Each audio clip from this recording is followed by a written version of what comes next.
विलंबित राति लुटि नेले ठाकुरंक सुना और रूपा अलंकार।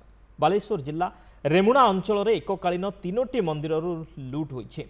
रेमुणा थाना कंटाबणिया गाँवर शिव मंदिर चोरी होइछि। बालियापाड़ गाँवर मंगला मंदिर चोरी होइछि एवं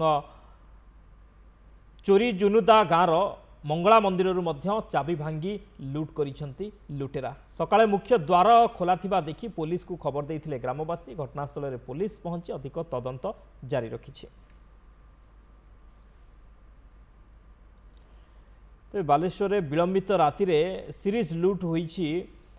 ठाकुरंक सुना रूपा अलंकार होइछि। बालेश्वर जिला रेमुणा अंचल एककालीन 3टी मंदिर दुर्बृत्त माने लुट करिसेंती। रेमुणा थाना कंटाबणिया गाँवर शिव मंदिर, बालिपाड़ गाँवर मंगला मंदिर, चोरी जुनुदा गाँवर मंगला मंदिर लुट होइछि। चाबी भांगी लुट करिसेंती लुटेरा।